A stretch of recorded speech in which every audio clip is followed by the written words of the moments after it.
I am a firm believer that it truly does not matter what console you get, you will always find games that make it worth your while. Which is why currently plugged into my downstairs TV, I have my PlayStation 3, my Xbox 360, Wii U, PlayStation 4, Xbox One, gaming PC, GameCube, and the Ouya. On my upstairs TV, I've got my Master System plugged in, SNES, Mega Drive, Mega CD, N64, Wii, PlayStation 2, and the original Xbox.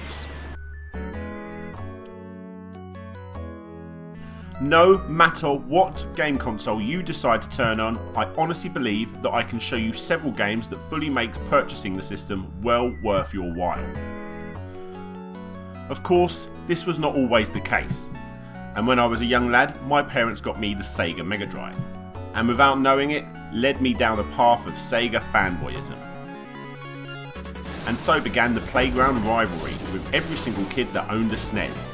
Sure, I can look back now at some of those incredible SNES games and give them the treatment and the time my younger single-minded fanboy self would never have dreamed of. In fact, some of those games have very much worked their way up to my all-time favourite list. But that's now. What about back then? Well, back then, it was a very different story. Those Nintendo fanboys would always be shoving their Mario Karts and their Metroids and their Tetris games in my face, and I would slam all my competitive Sega titles back at them, no matter how stupid the argument was. But there was one set of games that to this day I still hold dear as my go-to get out of jail free cards for the Mega Drive.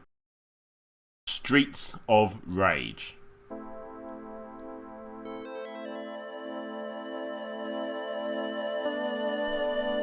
If you can show me a similar game that is even on par with this game released on an early Nintendo system, please write it down below.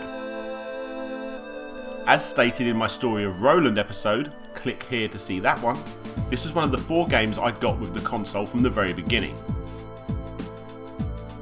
And sure, there is some serious nostalgia factors going on here, but I promise you this, play this game with anybody. I honestly believe you will surely have an absolute blast with this series of games. So let's start our journey from the beginning.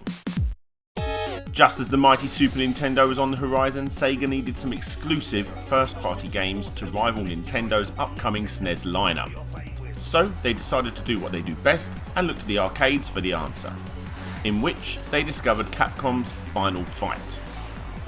This game was getting some serious hype, and Capcom actually struck a deal with Nintendo to release the game on the upcoming SNES. In short, the port was crap.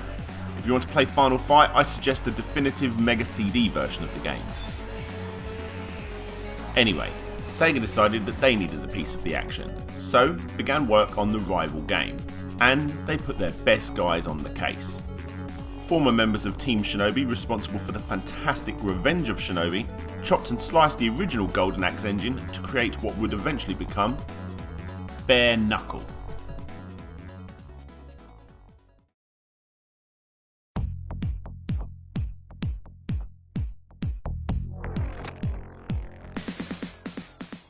So you choose from Adam Hunter, Axel Stone and Blaze Fielding. Blaze is the fastest but the weakest. Axel is the stronger character but can jump as high as Blaze. And Adam is the all-rounder. He can jump the same height as Blaze and is as powerful as Axel, but he is the slowest. And as you can see, we have Blaze in round 1's City Street. This is the iconic Streets of Rage stage that fans most likely remember with that classic first boss, Antonio. No matter what character you play as, if you press the A button, you get reinforcements coming from the left to rain fire on all enemies on the screen. Luckily, all 3 main characters are immune to such attacks. You only get one of these per life or per round, unless you pick up this special item. Moving on to round 2, the inner city. You find yourself far away from the hustle and bustle of the city streets and are now surrounded by condemned buildings in this derelict part of town. This time, you're up against a Freddy Krueger-like character. Next, you find yourself on a beach. Then on a bridge, aboard a ship, in a factory, the now classic elevator stage, which will eventually take you to the final stage, round 8, the Syndicate headquarters. easily the hardest level in the game. Before you go up against Mr. X, you must first fight every boss in the game. And to make it harder, did I mention your trusty A attack obviously doesn't work as you're indoors, although it did work in the factory and on the ship. You finally go up against Mr. X and his machine gun. Now what I think is really clever about this final level is that before fighting Mr. X, if you are in 2-player, Mr. X says, "Well, you found your way here. Would you consider becoming my right-hand man?" In which you both have to decide yes or no. If you both select yes, you are sent back to level 6. If you both say no, you get to fight Mr. X and hopefully save the day. But what is possibly best of all is if you both choose different answers. After working as a team for so long, you part company. Now a fight to the death. Now instead of fighting him, you have to fight each other. You're no ordinary man. It'd be a waste to kill you. Why don't you join my organisation? Press yes and you'll start back at level 6. Press no and you can start the final fight. You are now on track to the bad ending, and depending on what character you defeat Mr. X with, you will see a slightly different animation with the words, "You become the boss, you are great." Unfortunately, this ending wouldn't make sense with the sequels, so let's pretend you choose the good ending. After defeating Mr. X, you see his body laying on the ground, presumably dead. After an Arnie hand clap with your rocket launching cop buddy, you then all sit down in the now calm streets and watch the sun go down. 1 year after the battle. Maybe someone should have checked Mr. X was actually dead. He has returned and he is pissed. So pissed in fact that Adam is nowhere to be found. And Axel and Blaze have now got 2 new companions. Max Thunder, apparently a friend of Axel, who is an ex-pro wrestler, and as you can tell he is the strongest but the slowest character. And then you have Adam's little brother, Eddie Skate Hunter, aka Sammy. Sammy is the fastest but easily the weakest. Now Streets of Rage 2 is a lot more than just the same game with different levels as you would expect. In fact, it's actually closer but far superior to the source material final fight. As you can see, the sprites are a lot larger than the previous game's sprites, and the attention to detail compared to the original is outstanding. And Yuzo Koshiro is back again with another fantastic soundtrack. So the first big difference is that now, when you push A, instead of having your cop buddy rain fire on the screen, you now have a special attack that deals more damage to your enemies. And you can use it as much as you want. The catch is that every time you use it, you lose a small bit of your energy. This completely changes the way the game is played over the first, with neither game really outweighing the other with the unique ability. So just like last time, you have another 8 rounds, most of which are similar settings to the previous game, with just 2 exceptions. One of which is in an amusement park, and the other, which is my personal favourite, is in a stadium.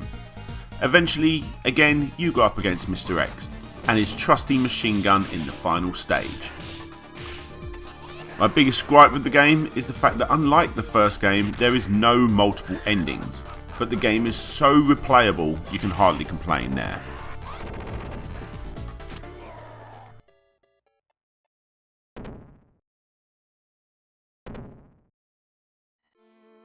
And here we see Mr. X laying on the floor once again. Don't forget to check to make sure he's dead this time, guys. The team then find Adam from the first game chained up, and Skate is now reunited with his brother with a thumbs up from Max. And like all good action movies, the police helicopter comes in right in the nick of time to take our heroes back to the peaceful streets.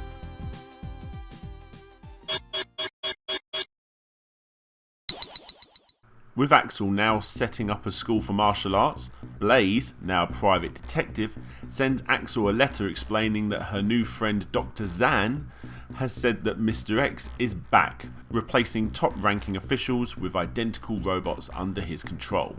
Adam, now a senior police operative, is too busy to help, and like all good big brothers, sends his little brother Skate to once again fight on the streets of Rage.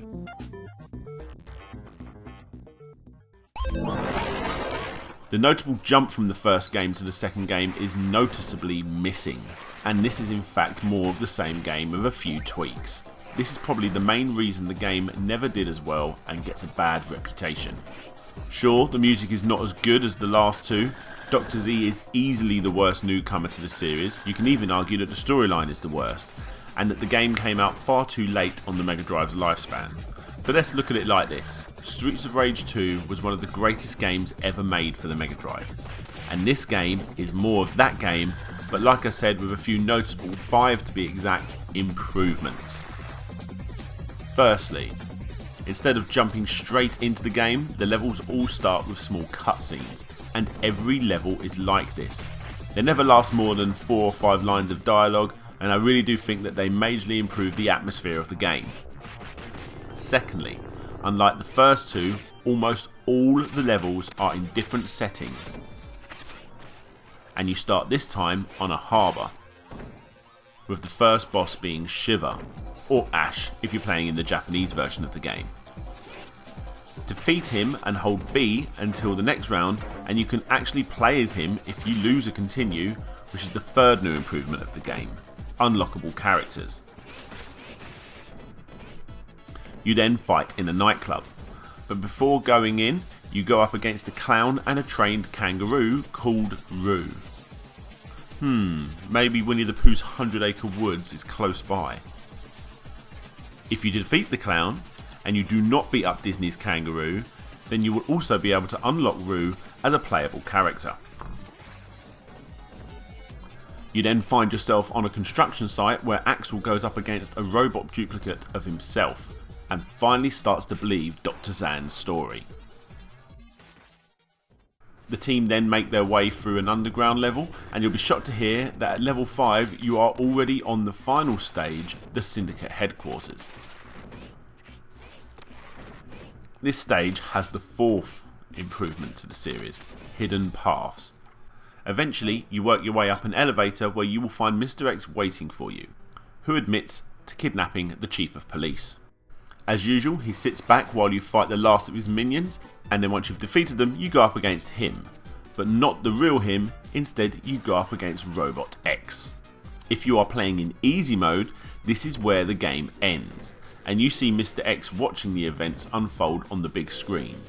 Multiple endings are back. The 5th improvement to the game.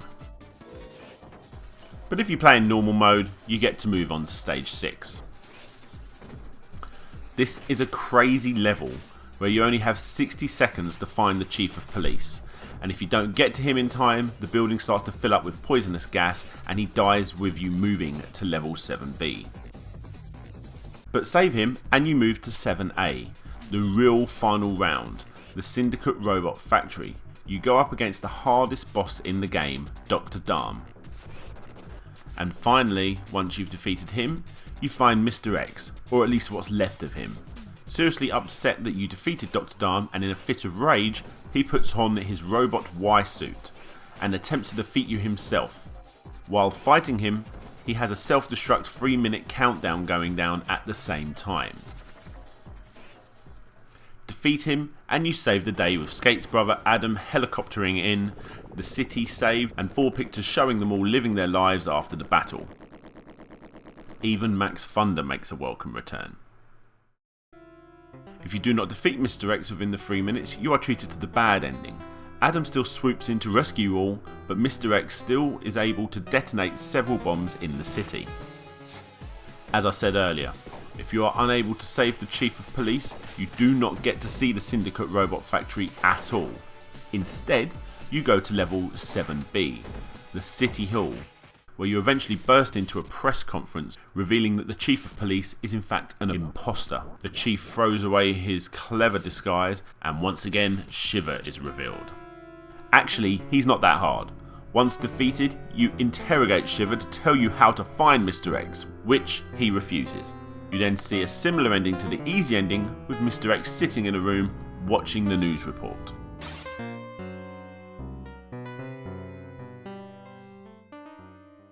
And that's it. Sega only officially made 3 games in the Streets of Rage franchise, with a few ports on other consoles, most notably the 3D version of Streets of Rage on the 3DS. Perhaps it was the flop that was Streets of Rage 3 that stopped Sega in their tracks, but Sega did however try several times to make many sequels to the classic franchise. Firstly, Sega looked to its new console, the Saturn, and went to purchase the half-completed Judgment Force from Core Design and turn it into Streets of Rage 3D. This game would include 3 new playable characters, Hawk, Hammer and Vulcan, with none of the original team anywhere to be seen. Sega eventually pulled the plug at the last minute, and the game ended up being Fighting Force for the PlayStation 1, N64 and PC. As this deal never happened, the idea of a Saturn game was completely dropped and interest moved towards Sega's new console, the Dreamcast. And Sega went back to the original developers, Ancient, to help make Streets of Rage 4. They even got music guru Yasuo Koshiro back to make the music. The game was eventually cancelled, and unfortunately the Dreamcast was the last console Sega released, and the company shifted their focus to making software for other consoles. I still remember the day I got the demo for Sonic Heroes for the GameCube, and saw my beloved Sega logo followed by Nintendo's logo. My heart sunk, and all of those times defending Sega over the competition had been lost, but that's a story for another time. As Sega was moving all of its games to the competition, they ran a poll on their website asking fans to vote on which franchise they would want to see the most, and the classic Saturn game Nights into Dreams came up on top, which did get a Wii sequel. Streets of Rage came in a close second, and Sega went to work on the next-gen online Streets of Rage game with third-party developer Bottle Rocket Entertainment, who was set to produce Streets of Rage Online for Xbox 360 and PlayStation 3. Artist Roger Robinson, who is famous for his work with Marvel Comics, even made concept art for the game. But for unknown reasons, the game was cancelled and Bottle Rocket Entertainment eventually went under. Early in 2010, the Sega of America studio director mentioned in a podcast that Sega was considering a new Streets of Rage game under the Condemned engine. This would be a sandbox style game, but that was also cancelled. In early 2012, it was discovered that Grin was also having a stab at the Streets of Rage franchise. Obviously eventually cancelled, a handful of screenshots have emerged, with a build of the game still believed to be out there. In late 2012, another Streets of Rage game that never saw the light of day was discovered, and a leaked bit of footage created by Ruffian Games was leaked online. Full video for that is in the description. And finally, we have the fourth, and to public knowledge, the last attempt at a failed remake to this franchise. From Backbone Entertainment, all there is to see is these 4 images. One day I do believe they will make a Streets of Rage 4, although please don't let it be called this. And when that time comes, feel free to come back to this video and click here for my full review on that game. But until that time, there is still plenty to do. If you like similar games, you can of course check out any of these great side-scrolling beat-em-ups. Highly recommended from Slope's Game Room. And if that is not good enough for you, I highly suggest the fan-created Streets of Rage remake, which a lot of die-hard Streets of Rage fans actually believe to be the closest thing to a sequel available for the franchise. You can also find a huge Streets of Rage online modding community who have managed to include some incredible character sprites to the game. To find out how to download these, plus find out way more info on the Streets of Rage franchise, way more than a 20-minute video could ever provide, I highly suggest checking out Streets of Rage Online, which has helped considerably with the making of this video. So now you know the history of one of the greatest franchises of all time. The games are very easy to get hold of, with only the 3rd game being an expensive rarity. Plus you can pick up the classics on many different collection sets. So why not grab a controller, pick your character and take on Mr. X on the Streets of Rage.